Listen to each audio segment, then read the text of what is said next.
흔히 우리 내향적인 분들이 이 세일즈를 하기가 힘들다고 많이들 말합니다. 그 중에서도 이 내향적인 성향의 끝판왕은 INFP가 아니겠습니까? 제가 저희 영업팀에 인프피인 팀원을 이 교육을 하다가 유튜브로 전달하고 싶다 싶어서 이 영상을 찍습니다. 자, 저는 ENFJ입니다, 여러분들. 그러다 보니 NF 성향이신 분들은 이 영상에 극히 공감하실 수 있을 겁니다. 오늘은 인프피만의 이 공감 능력,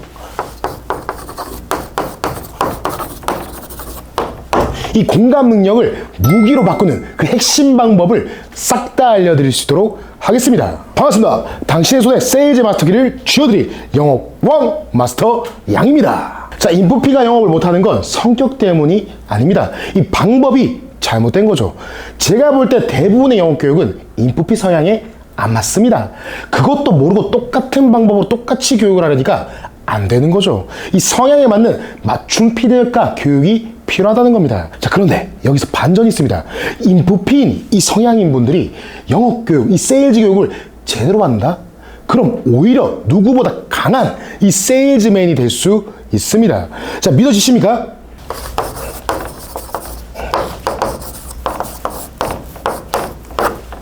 자, 2025년 미국 심리학회의 이 데이터를 보면요, MBTI 16가지 유형 중에 인프피의 평균 소득이 하위 3위 안에 들었습니다. 소득이 하위 3위랍니다.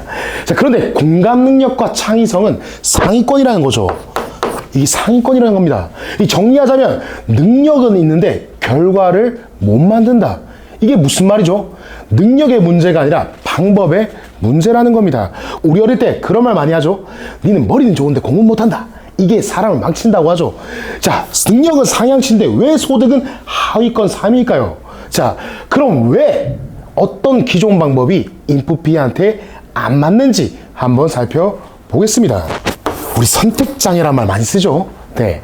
자, 인프피 성향의 분들이 뇌가 어떤 구조인지 아십니까? 인터넷 브라우저에 비유해 보겠습니다. 탭이 한 30개 열려있는 브라우저입니다. 자, 인터넷 탭에 유튜브 영상이 한 30개가 동시에 열려 있는 거죠.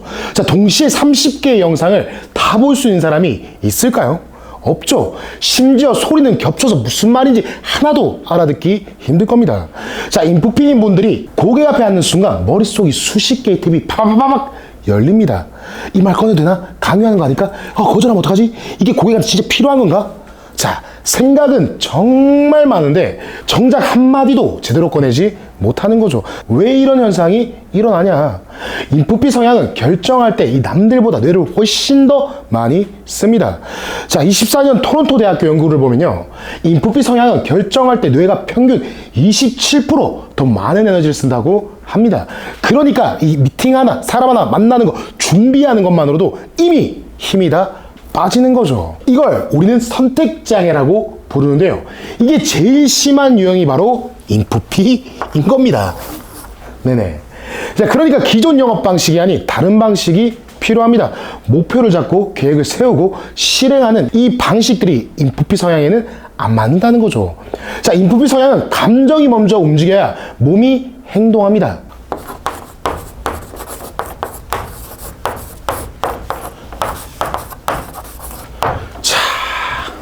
이 감정이 제일 먼저 움직여야 하고요, 그 감정에 의미가 부여되어야 합니다. 그래야 행동할 수 있다는 거죠. 이렇게 말하니 너무 추상적이죠. 지금 인프피 성향인 분들은 도저히 이해가 안 될 겁니다.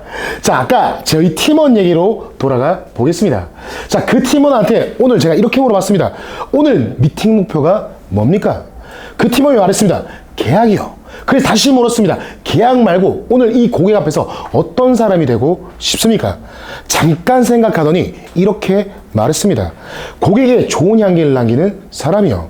자, 그리고 저는 이렇게 조언했죠. 자, 그게 오늘 미팅 목표입니다. 고객이 진짜 좋은 향기를 남긴 사람으로 남겠다. 그게 작은 목표부터 시작하는 겁니다. 자, 어떤가요? 제가 해준 조언에 숫자로 된 목표가 있나요? 강력한 클로징 멘트가 있나요? 없습니다. 자, 그런데 그 이후로 팀원은 미팅 나가는 그 발걸음이 달라졌습니다. 왜 이런 결과가 나왔느냐? 자, 인프피한테 계약 3건 같은 목표는 외부 압력입니다. 힘든 거죠. 그런데 오늘 어떤 사람으로 남고 싶냐? 자, 이건 무슨 질문이죠? 바로 자, 나의 정체성을 규정하는 질문이죠. 쉽게 정체성 질문입니다. 인프피한테 정체성만큼 강력한 동기는 없습니다. 실제로 2025년 하버드 비즈니스 리뷰에 연구 결과도 나왔죠. 이 정체성 기반으로 목표를 잡은 사람이 행동 기반을 잡은 사람보다 2달 뒤 지속률이 무려 42%가 높았습니다. 거의 2배죠. 자, 그런데 이런 말 하면 이런 생각 하시는 분들 있을 겁니다. 아니, 기분 좋게 미팅 나간다고 계약이 됩니까? 맞습니다.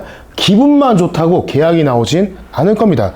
또 이런 걱정도 나올 겁니다. 이것도 며칠 하다 보면 흐지부지 되는 거 아닙니까? 그것도 맞습니다. 방법을 아는 것과 실제로 지속하는 건 완전히 다른 문제죠. 그래서 마스터는 방법만 알려드리지 않습니다. 방법은 물론 실제로 지속할 수 있는 그 법까지 알려드리겠습니다.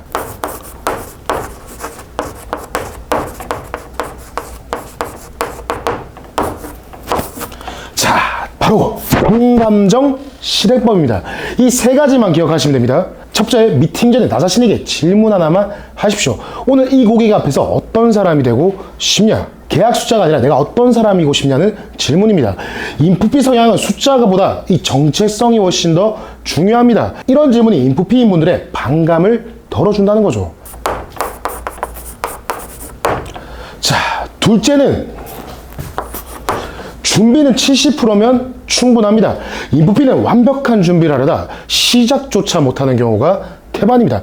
준비는 70%만 해라. 여기서 의문 드시죠? 완벽한 준비를 해도 계약이 될까 말까인데 이 70%만 준비하라니 무슨 말인가 싶으실 겁니다.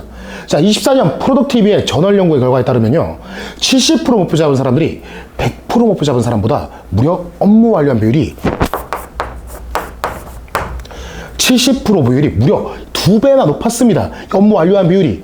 아이러니하게도 결과물 퀄리티도 훨씬 더 좋았다는 거죠. 자, 무슨 말이냐? 결국에는 실행부터, 시작부터 해야 된다. 이 부족한 부분은 보완해 나가면 된다는 거죠. 처음에는 실패할 것을 각오하고 이 실패를 통해 배운다는 마음가짐을 가져야 한다는 겁니다. 그래서 제가 이런 말 많이 하죠. 자, 그리고 무조건 실행입니다. 이거 그냥 실행 아니고 무조건 실행. 완벽한 건 존재하지 않습니다. 그러니까 어떻게 해야 되죠? 보완을 해야 됩니다. 보완하고 다시 재실행. 자, 이 네 가지를 무한 반복 한다면은 누구든 성공 못하는 사람은 없을 겁니다. 자, 그리고 세 번째, 미팅 후 딱 3분을 기록하는데 쓰십시오. 자, 무엇을 쓰느냐? 이번 미팅에서 잘한 것을 쓰는 겁니다. 단 숫자가 아닌 느낀 점과 감정을 쓰는 거죠. 예를 들어 고객이 고민을 털어놓을 때까지 끝까지 들었다. 억지로 클로징하지 않고 알맞은 제안을 남겼다. 뭐 이런 겁니다. 이게 왜 중요하냐? 인프피는 의미가 충전돼야 다음 미팅 나갈 에너지가 생깁니다. 오늘 잘한 걸 기록하면 뇌가 인식합니다. 아, 오늘도 나는 괜찮은 세일즈맨이었구나. 그러면 다음 미팅 때 자신감이 생기기 시작할 겁니다. 이 자신감이 올라가면 어떻게 되겠습니까? 다음 미팅 나가는 그 발걸음 자체가 가벼워질 겁니다. 그리고 딱 하나만 더 팁을 드리겠습니다. 혼자 다짐하지 마십시오. 믿을 수 있는 딱 한 명의 친구, 사람에게 내 목표를 말하십시오. 저 이번 주에 신규 미팅 3건을 잡겠습니다. 금요일에 확인해 주십시오. 자, 인프피는 자기 자신과의 약속보다 남과의 약속을 더 잘 지킵니다. 남과의 약속을 더 신뢰를 지킨다는 거죠. 이걸 활용하는 겁니다. 자, 제 이야기를 드릴게요. 저는 인프피는 아닙니다. 저는 ENFJ입니다. MFJ. 저는 이 세일즈를 11년 넘게 하고 있고요. 그 중에 6년은 법인 영어, 경영 컨설팅 회사를 운영하고 있죠. 시작은 1인, 요만한 단칸방, 사무실, 공유 오피스 아시죠? 거기서 시작해서 직원 3명, 8명 늘어가기 시작했죠. 사무실도 점점 커지고요. 10평, 20평, 30평, 50평, 150평까지 말입니다. 서울에 3개층을 통임됐고요. 저도 혼자 할 때부터 3명, 8명 인원이 늘어날 때 항상 말했습니다. 2명일 때부터 나는 이 회사를 더 키워나갈 거라고. 대한민국에서 이 회사를 모르는 사람이 없게 할 거라고. 적어도 이 업계에서는 우리를 우러러보게 만들 거라고. 장주희 보고 있나? 그때 장주희라는 팀원 이런 말을 했죠. 우리끼리 소수정예로 계속 하자고요. 너무 좋으니까. 자, 매출도 물론 좋았고요. 그런데 저는 그 말에 동의하지 않았습니다. 2명 있을 때부터 잘해야 된다. 지금부터 우리가 문화를 만들어 가야 된다. 난 이 회사를 전국에서 가장 큰 회사로 만들 것이다. 그리고 지금은 부산, 서울, 150평대 사무실가 무려 40여 명의 직원들과 함께하고 있습니다. 우리의 딱 4년 전 얘기죠. 4년 전 제가 이 말을 했었습니다. 자, 여러분, 인프피가 아니더라도 내 목표를 공표하십시오. 많이 할 필요 없습니다.